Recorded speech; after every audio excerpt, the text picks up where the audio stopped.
Salut, salut. Salut. J'espère que tu vas bien. En ce qui me concerne, ça va par la grâce de Dieu, je suis en santé. Comme tu entends les voix là, je suis dans un hôpital en fait. Je suis dans un hôpital.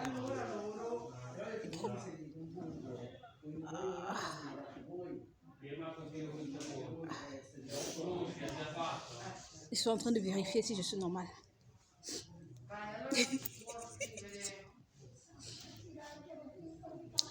Alors, je fais cette vidéo ici parce que Dieu me demande de faire cette vidéo ici.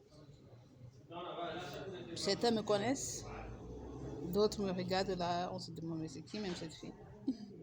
Je suis venue me présenter aujourd'hui. Alors, je m'appelle EEAC. Je ne vais pas parler trop fort parce que je suis dans un hôpital. Donc, si tu n'entends pas trop ma voix, hausse le volume ou bien mets les écouteurs, faire un truc pour entendre ce que je dis. Je ne veux pas perturber les autres là. Donc, je m'appelle EEAC. Le A et le C que tu vois à la fin, là, ce sont mes deux prénoms. Et les deux premiers, ce sont mes noms. Les deux E, ce sont mes noms. Le nom de ma grand-mère maternelle et le nom de mon père. Et A et C, ce sont mes deux prénoms. Le premier prénom A, c'est Armande, qui est le prénom que mon papa m'a donné.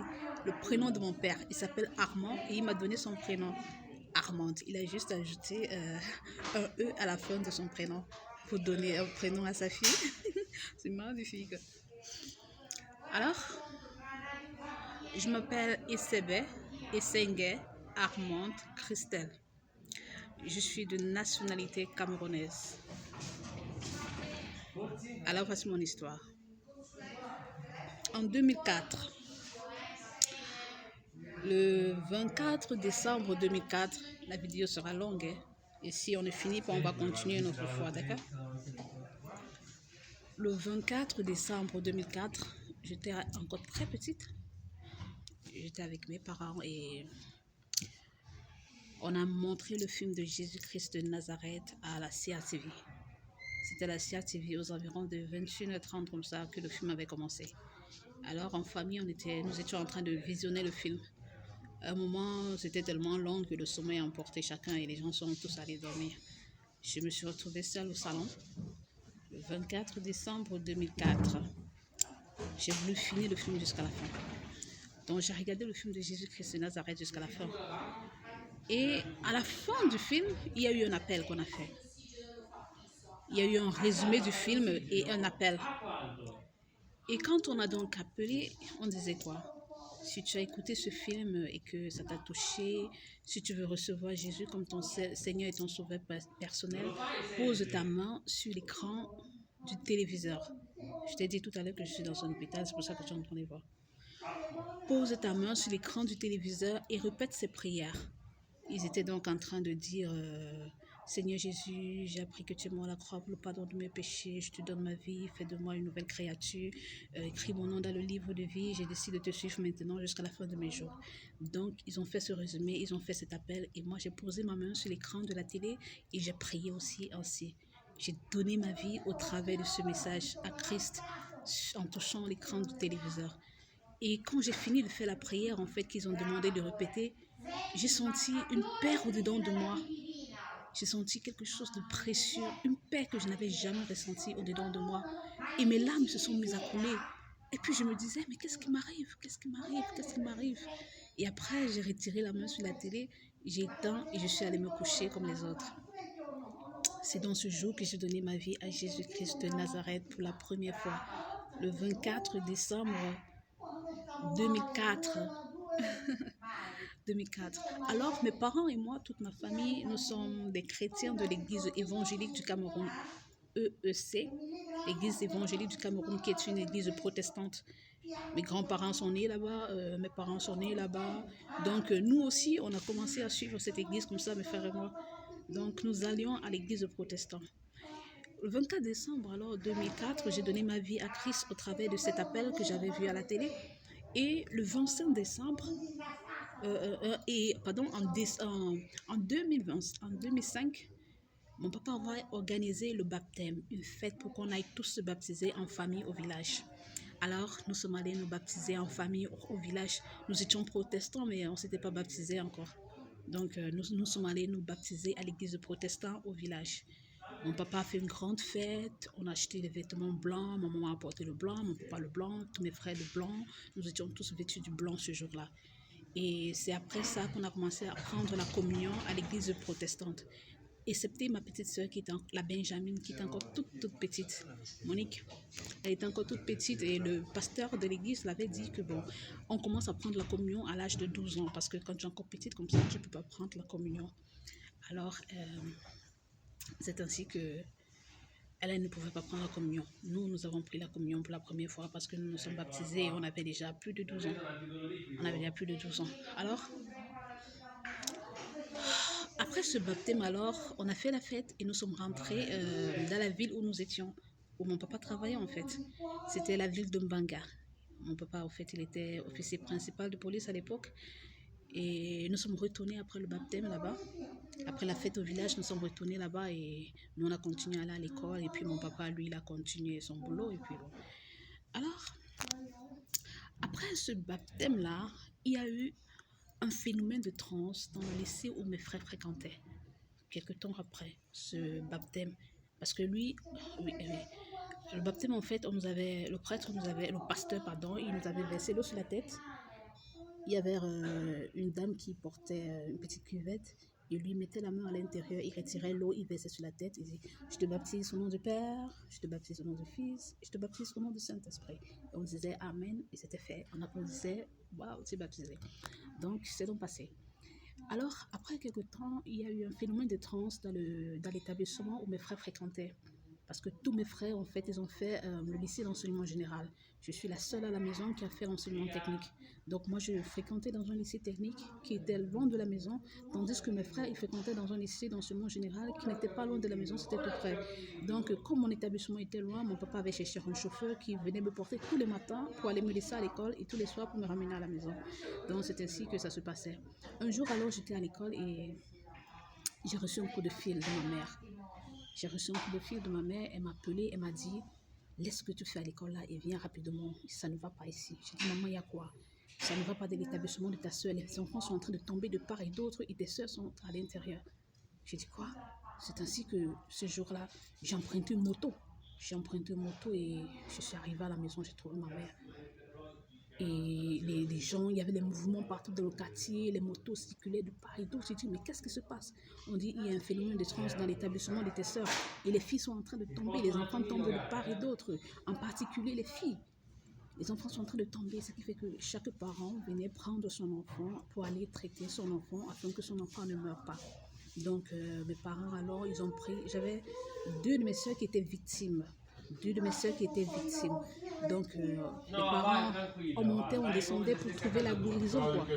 Parce qu'il y avait des esprits qui les agitaient, des démons qui parlaient en elles, les filles poussaient des cris bizarres, d'esprits démoniaques, les enfants tombaient de part et d'autre. C'était quelque chose de vraiment mauvais à cette époque-là.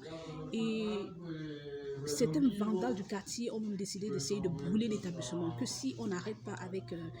En fait, ce qu'on disait, c'est que quoi, qu'il y a certains enseignants qui étaient dans des pratiques occultes, qui avaient enterré des choses dans l'établissement pour voler des choses dans la vie des enfants, en particulier les filles. C'est pourquoi ce sont plus les filles qui tombaient en cette période de transe-là. Donc, j'ai donc deux de mes sœurs qui tombaient aussi. On a commencé à monter et descendre pour chercher la solution, comment les guérir. Prier à l'église protestante là-bas, rien... Il y a même un ami à mon papa qui a dit, je connais un prêtre exorciste, il va venir faire des prières. Le prêtre exorciste arrive à la maison avec des bougies de différentes couleurs pour poser chacune des bougies à chaque angle de la maison. Une bougie rouge ici, une bougie noire là-bas, une bougie bleue ici, une bougie blanche là-bas. Il a allumé les bougies avec l'encens. Il a fait un tas de trucs de pratiques dans la maison pour chasser les démons qui animaient mes sœurs. Mais malheureusement, pas de succès, pas de réaction, pas de guérison. Et on était là en train de pleurer. Les enfants n'allaient même plus à l'école. Parce que les parents avaient peur que leur enfant tombe aussi. Donc, ce qui fait qu'il y avait vraiment un problème là-bas. Alors, il y a une amie à mon maman, sa complice qui a appelé ma maman un soir pour dire à ma maman, viens avec tes filles qui tombent là. Il y a un homme de Dieu qui est venu dans la ville. Il est non loin de la mairie au centre-ville. Viens à tel endroit avec tes filles qui sont victimes de ces phénomènes de transe.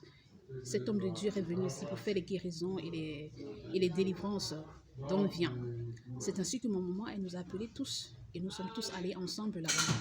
Et nous sommes arrivés là, l'homme de Dieu, il faisait des prières. L'homme de Dieu, il faisait les prières. C'est bizarre cet écran, c'est quoi aujourd'hui? Bon, c'est le message qui est important. C'est le message qui est important. Alors, et l'homme de Dieu, lui, il prêchait Jésus en fait. Il prêchait Jésus, il prêchait la repentance. Et moi, je l'écoutais et je me suis rendu compte en fait que sa façon de prêcher est différente. Chez nous, à l'église évangélique, à l'église protestante, on n'enseigne pas comme ça. Parce que je ne veux pas dénigrer l'église protestante, mais quand moi j'allais à l'église, j'entrais à l'église et je sortais comme je suis entrée. Pourquoi? On va arriver, on va lire un verset biblique, 2 versets bibliques, 3 versets bibliques, on va prier un peu là, on va nous bénir, on va prendre la Sainte Seine et on va rentrer. Donc il n'y avait pas de message profond qui pouvait toucher le cœur de quelqu'un. Donc cet homme de Dieu, il sortait du Nigeria en fait, on l'appelait Bulldozer. Bulldozer, c'est comme ça qu'on appelait Bulldozer. Alors, il est venu avec cet évangile de Jésus-Christ, de la repentance, de la résurrection de Christ. Et c'est cette fois que j'ai entendu quelque chose de profond pour ma première fois vraiment. Et le message m'a touchée. Et pendant qu'il priait, il faisait les délivrances, il priait pour les gens tombaient et tout, et tout, et tout, et tout. Et il a prié pour mes sœurs. Il a prié pour mes sœurs. Et c'est ainsi que les mauvais esprits qui les animaient ont commencé à partir. Et nous, on a décidé de continuer à suivre ce programme jusqu'à la fin. Un jour, donc, à la fin du programme, il a décidé de faire un appel. Il a dit, si tu es ici et que tu n'as pas encore donné ta vie à Jésus, viens ici devant et donne ta vie à Jésus. Les gens se levaient, les gens allaient. Et moi, je me suis assise. J'ai dit dans mon cœur, moi, j'ai donné ma vie à Jésus en 2004. J'ai regardé le film de Jésus-Christ de Nazareth et on a fait l'appel. J'ai donné ma vie à Jésus en 2004.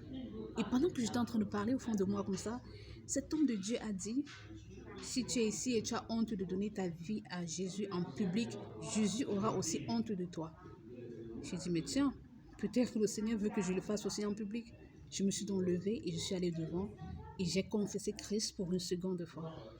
Et les prières, en fait, que le prophète, l'homme de Dieu, donnait ce jour-là, étaient similaires aux prières du résumé du film de Jésus de Nazareth que j'avais vu. Sauf que les mots étaient différents. C'était juste les synonymes, mais c'était la même chose, en fait. Donc, j'ai redonné ma vie à Christ cette fois-ci, mais en public, devant tout le monde. Et mes frères aussi, ils ont donné leur vie à Christ. Ma mère, on a donné nos vies à Christ là-bas. Et alors, l'homme de Dieu nous a orientés, pour ceux qui voulaient suivre, continuer à le suivre, vers l'une de ses branches qui était dans la ville. Il nous a montré son serviteur dans la ville. Il a dit, si vous voulez continuer de suivre Jésus, vous pouvez continuer le culte avec cet homme-là. C'est l'une de mes branches en fait. On a dit, ok. C'est ainsi que, avant qu'il ne parte, il a demandé s'il y a des personnes qui veulent se baptiser. Vous êtes baptisés, vous êtes baptisés. Nous, on a dit, nous nous sommes baptisés. Et c'est là, il a prêché sur le baptême. Et quand il a prêché sur le baptême, nous nous sommes rendus compte en fait que nous ne nous sommes pas baptisés. Il a dit que nous devons nous baptiser selon l'exemple que Jésus-Christ a donné. C'était pas en vain que Jésus avait fait cela. Jésus est entré dans les eaux du baptême, dans les eaux du Jourdain. Le véritable baptême est le baptême par immersion. Avant cela, même j'avais entendu l'Esprit de Dieu me dire cela. En fait, je ne savais pas que c'était l'Esprit de Dieu. Donc, j'ai juste entendu que allez vous baptiser, allez vous baptiser. Et je me disais, mais nous nous sommes baptisés, nous nous sommes baptisés. Et puis, bon, c'est aussi passé comme ça. Et puis, quand l'homme de Dieu a parlé de cet évangile, de ce baptême, en fait, par immersion, il dit quand Christ est entré dans l'eau, entrer dans l'eau, c'est mourir avec Christ, et sortir, c'est revenir à la vie avec Christ. Tu dois totalement être plongé dans l'eau. Le véritable baptême, c'est celui que Jésus nous a montré. Le baptême par immersion. Toutes vos choses que vous avez faites, on vous a versé l'eau sur la tête. C'est pas ça le baptême. C'est l'être entier qui doit entrer dans l'eau et ressortir. Et c'est ainsi que nous avons reçu cela et nous nous sommes allés nous baptiser. Excepté mon papa qui a dit non. J'ai dépensé de l'argent. Nous sommes allés nous baptiser au village. On a fait une grande fête, acheté des vêtements blancs et tout. Comment est-ce que vous venez me dire aujourd'hui que je ne suis pas baptisée? Si vous voulez faire ce baptême, allez faire ce baptême. En ce qui me concerne, je suis déjà baptisée. Bon, avec ma maman, nous sommes allés nous baptiser et mes soeurs, nous sommes allés nous baptiser. Et mon frère, lui, il était à l'université dans la ville de Douala. De son côté aussi, il a fait son baptême. Donc, nous nous sommes tous rebaptisés et surtout mon père. Quelques années après, alors, mon papa, lui, s'est baptisé à un moment. Il a entendu la voix de Dieu lui dire, va te baptiser, va te baptiser. Il s'est mis à crier, je veux me baptiser, je veux me baptiser, je veux me baptiser. C'est ainsi que mon papa aussi est allé se baptiser par immersion. Mais cette fois-ci, il était seul parce que nous étions déjà baptisés, mais nous l'avons accompagné et on a célébré le Seigneur ensemble pour le fait qu'il se soit baptisé. Parce que le Seigneur a dit, allez prêcher la bonne nouvelle. Celui qui croira et qui sera baptisé sera sauvé, mais celui qui ne croira pas sera condamné. Alors nous avons cru et nous nous sommes tous baptisés, ce qui fait que nous sommes tous devenus des chrétiens nés de nouveau. Mon père, ma mère, mes frères, toute la famille, des chrétiens nés de nouveau. Parce que le Seigneur a dit, en vérité, je vous le dis, si un homme ne naît de nouveau, il ne peut voir le royaume des cieux. Naître de nouveau, c'est quoi? Naître d'eau et d'esprit, ça veut dire quoi? Tu meurs avec Christ dans l'eau et tu ressuscites avec Christ en sortant de l'eau. Et aussi d'esprit. Naître d'esprit, c'est quoi? Quand tu reçois Christ comme ton Seigneur et ton sauveur personnel, l'Esprit de Dieu vient habiter en toi. Et là, tu es une nouvelle créature. Tu es né de nouveau. Alors, nous sommes tous nés de nouveau par la grâce de Dieu, ma famille et moi. Et puis bon, c'était dans ça. On a donc commencé à persévérer dans cette église que le prophète qui était en mission dans la ville nous avait orienté. Et on a laissé l'église évangélique. Nous sommes devenus des pentecôtistes. Bon, pentecôtistes, c'est pas ça que je prêche ici. Je prêche Jésus-Christ. Donc nous sommes devenus des chrétiens nés de nouveau. Alors, à l'âge de 19 ans, avant ça d'abord, ma tante est morte. Ma tante est morte, la petite soeur de mon papa. Elle est morte et c'était vraiment quelque chose de triste qui nous est arrivé. Nous avons pleuré et nous avons enterré ma tante. Et après ça, après la mort de ma tante, la Benjamine, ma petite soeur, la Benjamine de notre famille, Monique, elle a eu un rêve. Et dans son rêve, elle a vu une personne qui est venue lui dire, c'est fini les pleurs dans cette maison, vous n'allez plus jamais pleurer. Et quand la personne s'est retournée, elle a vu, c'était écrit derrière le vêtement de la personne, Jésus. Et elle a lu Jésus. Elle s'est levée, elle était toute petite. Elle allait dire à maman, elle a raconté le rêve à maman. Et toute la famille en était content. Et alors, comme ma tante est morte, elle avait laissé quelques de ses enfants qui étaient encore petits. Et mon papa a pris les deux plus petits. Ses deux derniers enfants, il a pris les deux derniers enfants de ma tante pour venir vivre à la maison avec nous. Alors, un jour, j'étais dans la chambre en train de lire la Bible. C'était un samedi et j'avais 19 ans. J'étais dans la chambre en train de lire la Bible parce que moi, j'aimais beaucoup. J'aimais Superbook, toutes ces histoires de dessins animés qui parlaient de Dieu. J'aimais la Bible, en fait. J'aimais Dieu, même comme je ne le connaissais pas. Donc, déjà, dans ma famille, nous, on aimait Dieu depuis tout petit. Parce que même étant à l'église protestante là-bas, tous les dimanches, on mettait Superbook, on regardait les films, les dessins animés de Dieu et tout ça pour nous apprendre à connaître Dieu. Donc, un jour, alors, il y a une femme qui est passée là, le témoin de Jéhovah, elle passait, elle évangélisait ces trucs de témoignage de Jéhovah. Et puis, elle m'a laissé une brochure. Par respect, j'ai pris la brochure. J'ai pris la brochure par respect et je suis entrée dans la chambre avec la brochure. J'étais donc en train de lire sa brochure et j'avais la Bible à côté de moi. Je lisais la brochure en regardant les versets bibliques qui étaient sur la brochure. Et je vérifiais les versets en fait dans la Bible. Et pendant que j'étais en train de faire ça, il y a la Benjamin Monique qui est arrivée dans la chambre avec Victorien, le dernier né à ma tante qui était décédée. Alors, Victorien, lui, il avait 3 ans. Monique était dans, je pense, 8-9 ans. Je pense 8-9 ans ou 10 ans. Moi, j'avais 19 ans. Bon, ils étaient tous petits en fait. Victorien, lui, il avait 3 ans. Là, c'est sûr. Alors, Monique est entrée avec Victorien dans la chambre. Et Monique a dit, Hmm, Victorien est malade et il demande que tu fasses une prière pour lui. J'ai regardé Monique, j'ai regardé Victorien. J'ai dit comment ça, il veut que je fasse une prière pour lui. Allez voir papa et papa va donner les médicaments à Victorien et Victorien va guérir.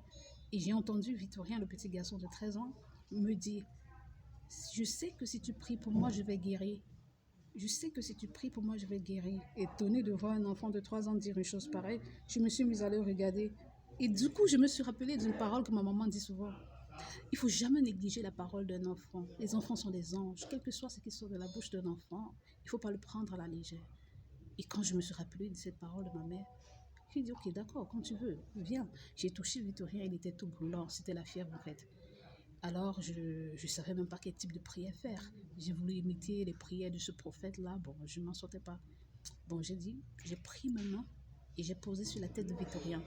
Et quand j'ai posé les mains sur la tête de Victorien, j'ai dit, oh Dieu, toi qui m'as créé, faire en sorte que les mains que je pose sur Victorien ne soient plus mes mains à moi, mais tes mains à toi et donne la guérison à Victorien. C'est ainsi que... Ouais, c'est jamais mis un truc bizarre la main. Alors, c'est ainsi que j'ai fait la prière. J'ai posé la main sur la tête de Victorien. Quand j'ai sorti cette phrase, faire en sorte que les mains que je pose sur la tête de Victorien ne soient plus mes mains à moi, mais plutôt tes mains à toi, et donne-lui la guérison. Quand j'ai parlé ainsi, j'ai ressenti comme un picotement d'aiguille de ma tête jusqu'à la plante de mes pieds. Et quand j'ai ressenti cela, c'était profond, intense, c'était si fort que j'ai retiré les mains sur la tête de Victorien et j'ai bondi sur le lit. Et quand moi j'ai bondi sur le lit comme ça, Monique et Victorien se sont mis à rire et ils sont sortis. Eux, ils riaient, ils ne savaient pas ce qui se passait à moi en fait. C'est moi qui sais ce que j'ai ressenti. Ils sont sortis. Donc, je me demandais dans la chambre, mais c'est quoi cette sensation de picotement d'aiguille que j'ai ressentie de la tête jusqu'à la pointe des pieds. Après, je me demandais, mais c'est quoi ça? C'était quoi ça? C'était quoi cette sensation? Et puis, je suis restée tranquille et j'ai continué de relier la brochure. Environ 40 minutes après, Monique entre dans la chambre et elle me dit, cours, viens voir Victorien qui est en train de jouer dans la cour. Il touche le ballon de part et d'autre. Viens voir Victorien qui est en train de jouer dans la cour. Il touche le ballon de part et d'autre. Il a guéri. Ta prière a marché. Je dis comment ça? Et je suis sortie, je suis allée regarder Victorien. Il courait dans la cour en touchant le ballon. Et j'ai dit, mais tiens, je me suis approchée de lui, je l'ai touché. Il ne brûlait plus, il ne chauffait plus. Et puis j'ai dit, ah, tant mieux. Il n'était même pas malade. Comment est-ce que je peux prier pour lui et guérir? Ah, c'est tellement il n'était pas malade. Et puis je suis retournée dans la chambre.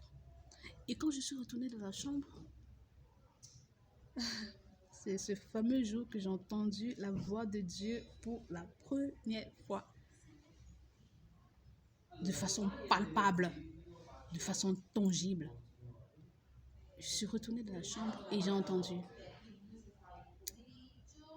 une voix m'appeler par mon nom. Tout mon nom, mes noms et prénoms. Me dit fille de, donnant le nom de mon père, et de, donnant le nom de ma mère, né-le, donnant ma date de naissance, à, et le lieu de naissance. Je dis, mince, c'est qui cette personne? C'est quoi cette voix qui connaît tout sur moi? C'est quoi cette voix qui connaît tout sur moi? Et la voix m'a dit, va prier pour ton père qui a le mal d'estomac. Mince, j'ai dit ça a commencé sur moi aujourd'hui. Va prier pour ton père qui a le mal d'estomac. J'ai dit, Victorien et Monique sont entrés tout à l'heure me demandant de prier sur Victorien. Et maintenant, une voix de je ne sais quoi me demande d'aller prier pour le mal d'estomac de papa. Je suis restée dans la chambre. Et j'avais peur.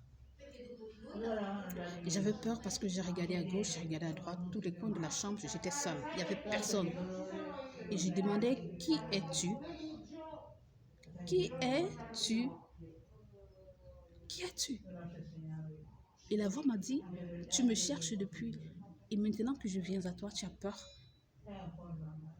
Quand j'ai entendu ça, j'ai regardé ma main. J'avais la Bible entre les mains. Et j'ai dit, Dieu? Dieu? Et j'ai regardé la Bible dans ma main, j'ai dit, mais c'est Dieu que je cherche. Dieu, c'est toi? Dieu, c'est toi? Il m'a dit, oui, c'est moi.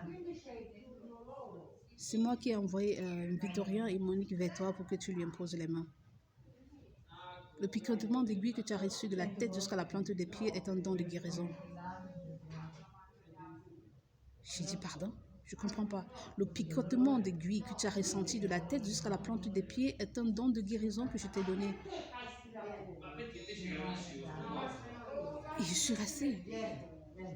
Je dis non, c'est pas possible. Dieu ne peut pas parler à un être humain. C'est pas possible. Dieu ne peut pas parler à un être humain. Je suis en train de devenir folle. Quelque chose ne va pas en moi. Quelque chose ne va pas en moi. Oh, s'il te plaît, ne me parle plus. Ne me parle plus. Ne me parle plus. Je me suis mise à fermer mes oreilles. Fermer les oreilles. Fermer les oreilles. Je veux plus entendre. Je veux plus entendre. Et pendant que je faisais ça, la voix continuait de me parler.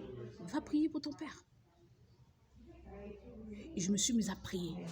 J'ai dit, oh toi Dieu qui m'as créé. Je priais pourquoi? Parce que j'avais peur. Puisque dans le quartier en fait où on vivait à l'époque, il y avait une jeune fille juste à côté de chez nous là qui était marabout. Elle était man ici.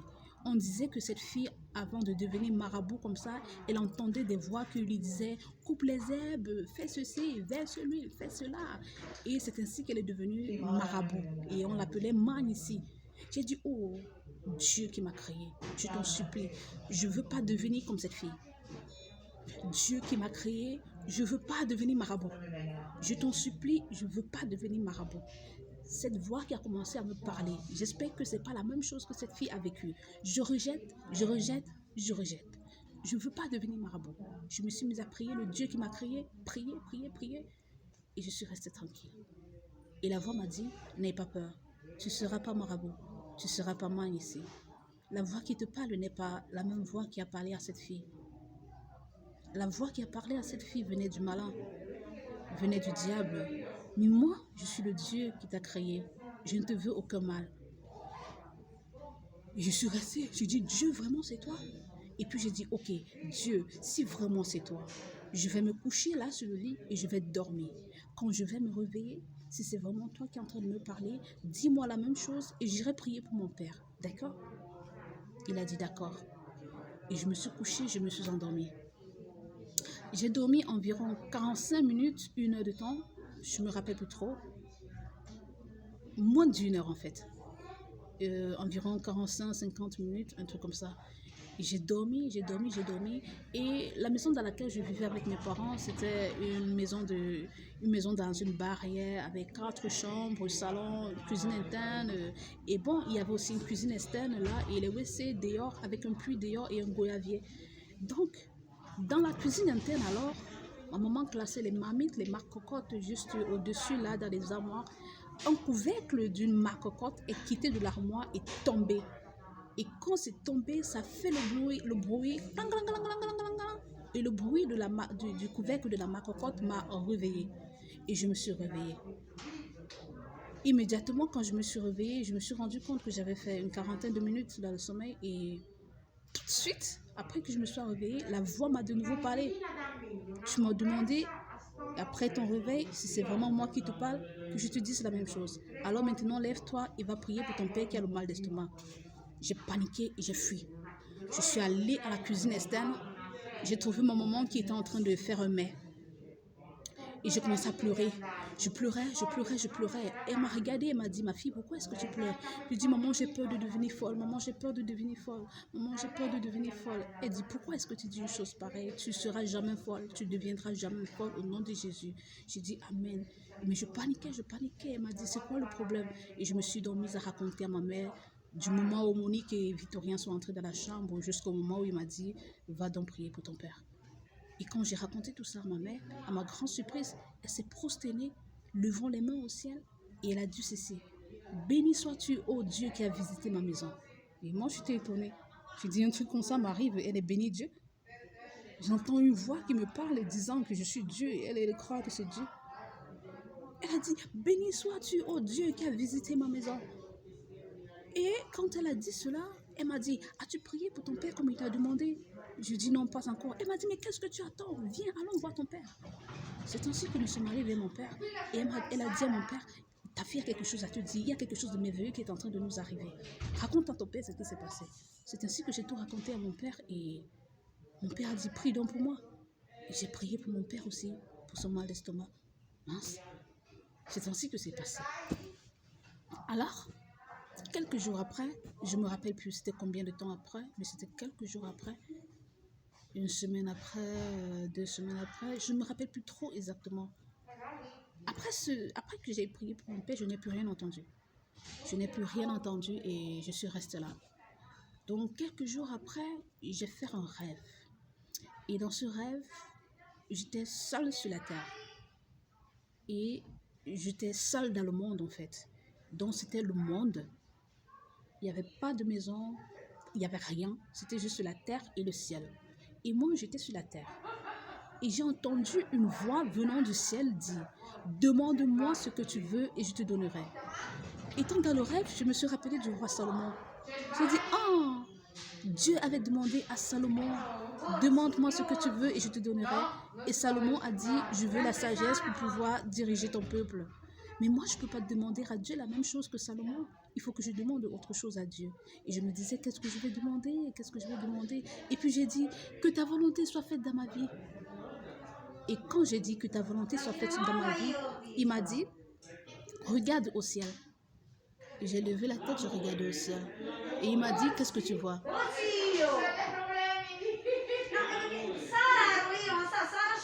Oh, désolé, j'étais distraite.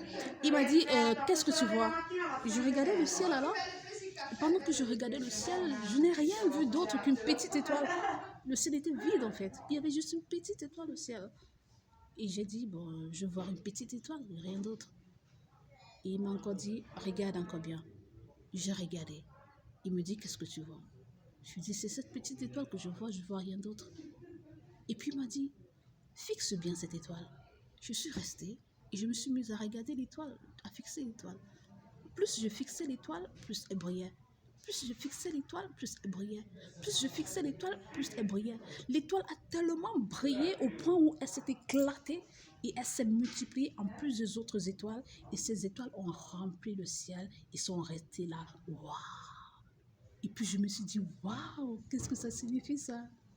Cette petite étoile a brillé et s'est éclatée et elle s'est multipliée, elle a rempli le ciel. Qu'est-ce que ça signifie? Et la voix m'a dit, cette étoile, c'est toi. Je te multiplierai. Et je me suis réveillée. Quand je me suis réveillée, je dit, tiens, c'est quoi ça? 2 mois plus tard,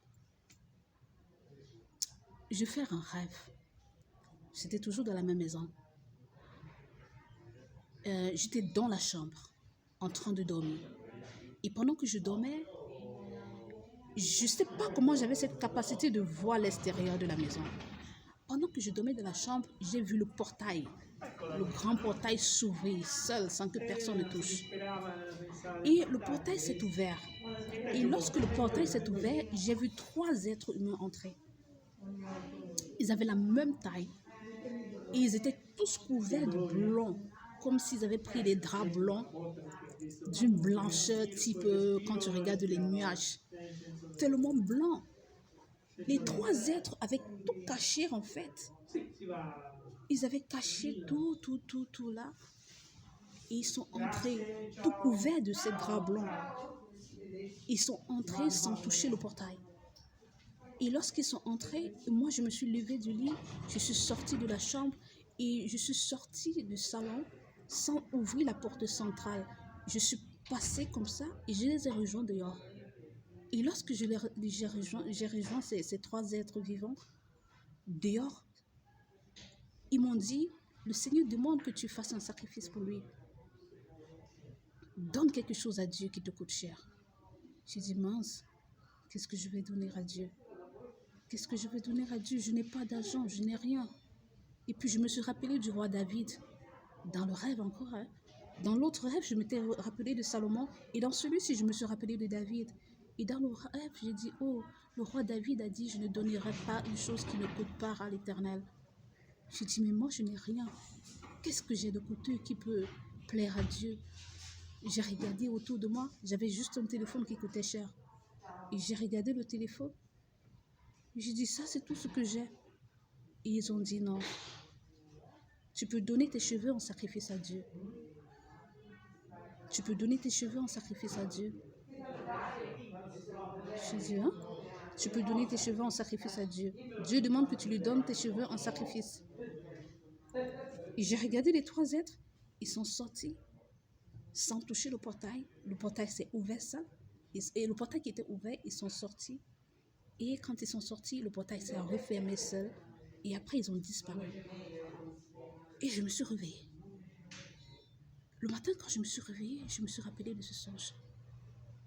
Et puis j'ai dit, c'était même quoi ce songe? Je dis, ah, mince, je rêve des trucs bizarres. Je rêve des trucs bizarres. Après, je suis restée tranquille. Aux environs de 10 heures, c'était un samedi, aux environs de 10 heures, donc j'ai fait le rêve un vendredi, et le samedi, alors, j'étais à la maison. Et j'ai entendu une voix. La voix qui me parlait me dit, souviens-toi que tu as un sacrifice à donner à Dieu. Dieu t'a demandé tes cheveux en sacrifice. J'ai dit, quoi? C'était pas un rêve? Tu pensais que j'étais en train de rêver? Non, c'était pas un rêve. Dieu t'a visité. Dieu le Père, Dieu le Fils, Dieu le Saint-Esprit était resté pour te parler. La Trinité. C'est pourquoi tu as vu 3 êtres vivants. J'ai dit, c'était Dieu le Père, Dieu le Fils, Dieu le Saint-Esprit. C'est pourquoi ils avaient la même taille. Et ils étaient tous pareils, comme des jumeaux. Je ne sais pas comment expliquer. Ils étaient tous pareils. C'était Dieu le Père, Dieu le Fils, Dieu le Saint-Esprit. Il m'a dit oui. Alors, va donner tes cheveux en sacrifice à Dieu. Je suis restée comme ça. J'ai dit mince. Et à l'époque, j'avais des jolis cheveux. Hein. J'avais de longs cheveux à l'époque. Et ma mère, quand elle me tressait, j'étais canon. Hein. J'étais jolie. Là, maintenant, j'ai vieilli. Hein.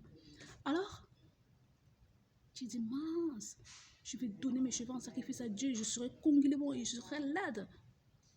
Après, j'ai dit, mais bon, je dois faire comme le roi David. Dieu me connaît. Il sait que ma chevelure a de la valeur pour moi. Parce que moi, quand ma maman me faisait les tresses, et que peut-être même quand elle peigne, et puis je vois, il y a une quantité de ma chevelure sur le peigne, je vais dire, oh maman, tu as coupé mes cheveux. Maman, tu as coupé mes cheveux. Elle va dire, mais ça, ce sont les déchets, c'est pour jeter, ce sont les déchets. Et moi, ça va m'énerver. Ou bien peut-être aussi elle voit que les dimensions ne sont pas pareilles là, et puis elle décide de tailler un peu pour embellir ma chevelure. Moi, je vais pleurer disant que non, je veux plus de cheveux, et toi, tu viens encore diminuer ce que j'ai. Or, elle faisait tout pour m'embellir. Alors j'ai dit, mince, Dieu lui me connaît, il sait ce qui me coûte vraiment cher. Et ma chevelure, c'était ma beauté. Ma chevelure, c'était ma beauté. Et je dis, mince. Alors je suis restée. J'ai dit, ah, je vais devenir Konglibon. Konglibon, c'est une personne qu'on a rasée, on a tout retiré les cheveux là, et tu as le crâne tout nu. Alors bon, j'ai appelé la Benjamin à 13h, pendant que tout le monde dormait. Parce que nous, le samedi, mon papa, lui, ne blague pas. Après avoir mangé à midi, tout le monde au lit. Tout le monde au lit. Donc, quand tu entendais le journal, tu sais que tu dois aller te coucher. Alors, pendant que tout le monde est donc allé se coucher, j'ai appelé la Benjamin Monique. J'ai dit, s'il te plaît, viens m'accompagner quelque part. Elle dit, où est-ce que nous allons? J'ai dit, viens, tu sauras. C'est ainsi que j'avais déjà défait les cheveux. Et les tresses que j'avais, j'ai défait, j'ai peigné mes cheveux et puis j'ai attaché un foulard. J'ai donc emprunté une moto et Monique et moi, nous sommes allés dans un quartier, c'était au quartier 3.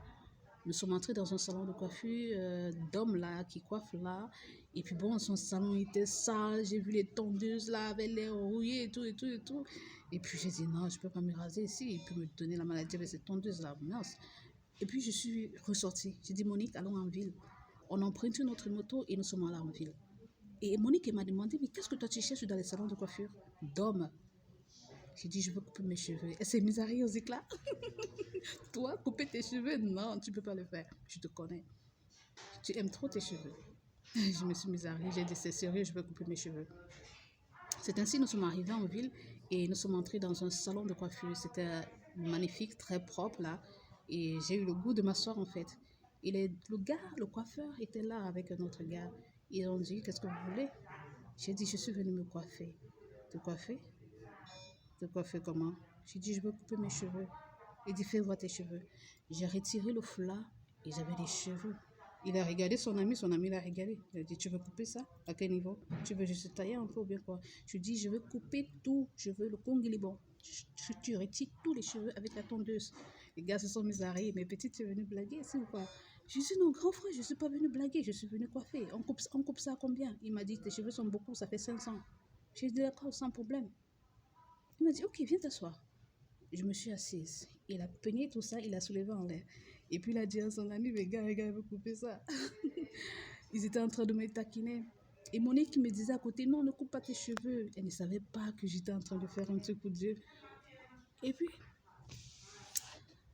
je suis restée, il a peigné. Il a peigné et il a pris les ciseaux. Il a dit, tu es sérieux, tu veux que je coupe? Je lui ai dit, oui, coupe. Quand il a passé les ciseaux, j'ai fermé les yeux. Il s'est mis à couper.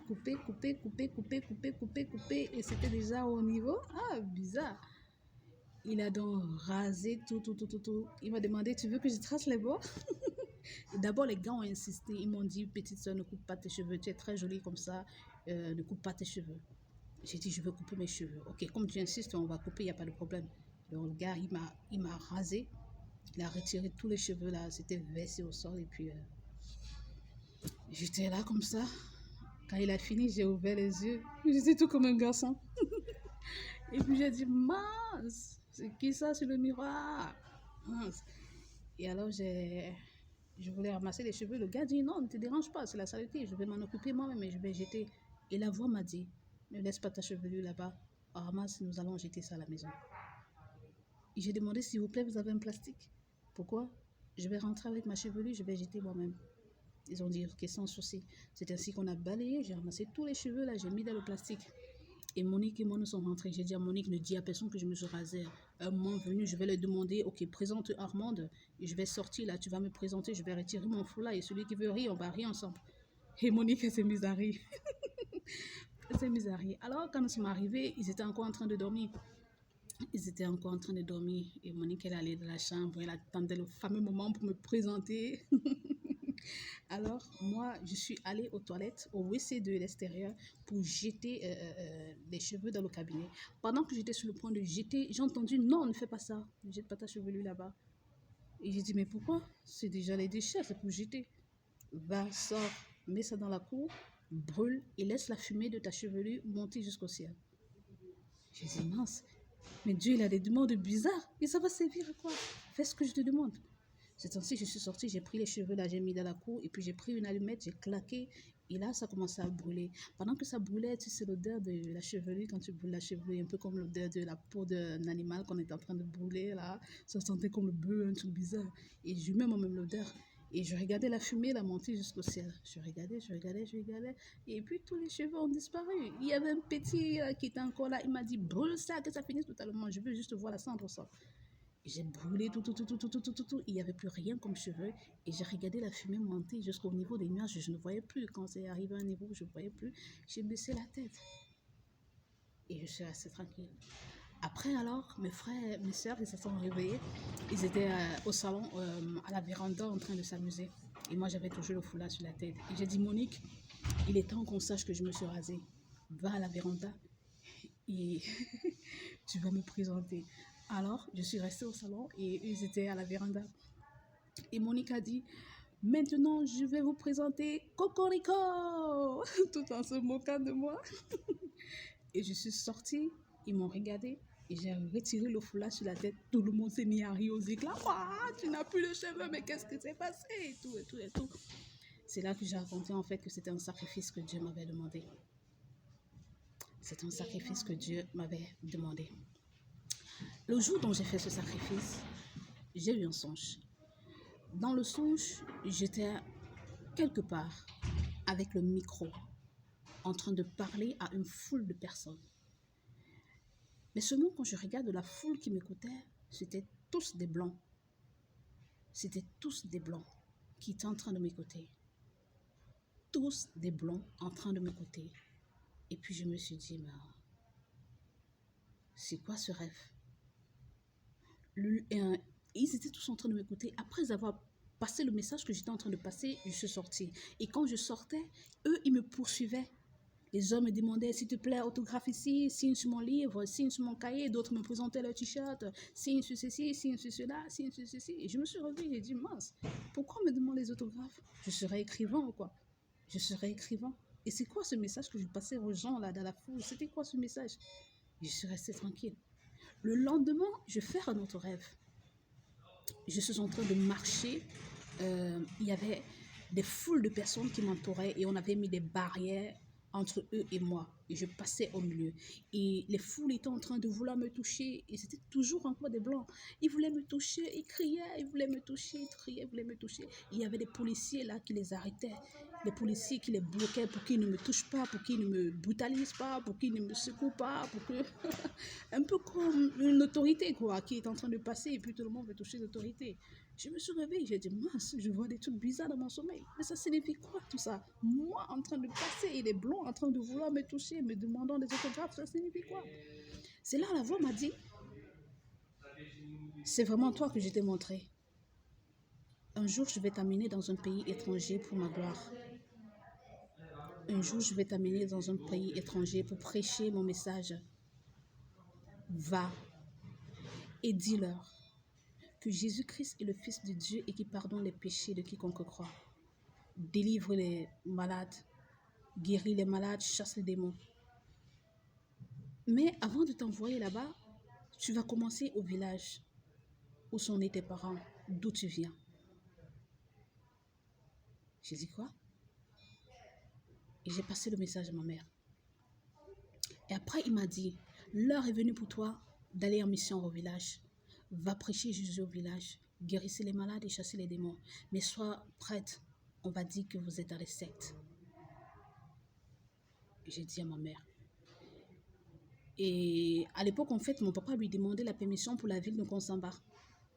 Il demandait l'affectation pour la ville de Konsamba. Et cette affectation ne lui avait pas été accordée. Et Dieu m'a dit, dis à ton père de demander l'affectation pour la ville de Konsamba. Et cette fois-ci, ce sera accordé. C'est ainsi que je dis à mon père, le Seigneur demande que tu demandes l'affectation pour la ville de Konsamba. Nous irons de ce côté-là. Et alors, la même année où il a parlé de ça, c'était les grandes vacances. C'était les grandes vacances. Et là, à l'époque, là, moi, je faisais première. J'étais en classe de première. J'étais en classe de première, je pense. Ouais, je faisais le probatoire pour ma deuxième fois. Parce que le probatoire m'avait giflé. Ouais, le probatoire m'a giflé pour que j'ai réussi ce probatoire. Mince. Le probatoire m'avait giflé. J'ai fait 3 ans avant de passer le probatoire. Le probatoire G. Parce que moi, quand je suis allée à l'enseignement technique, je faisais au commencement économie sociale et familiale. Et lorsque j'ai obtenu mon CAP, mon papa m'a dit non, je ne peux pas te laisser aller vivre ailleurs toute seule parce qu'il y avait par la seconde ESF où je fréquentais.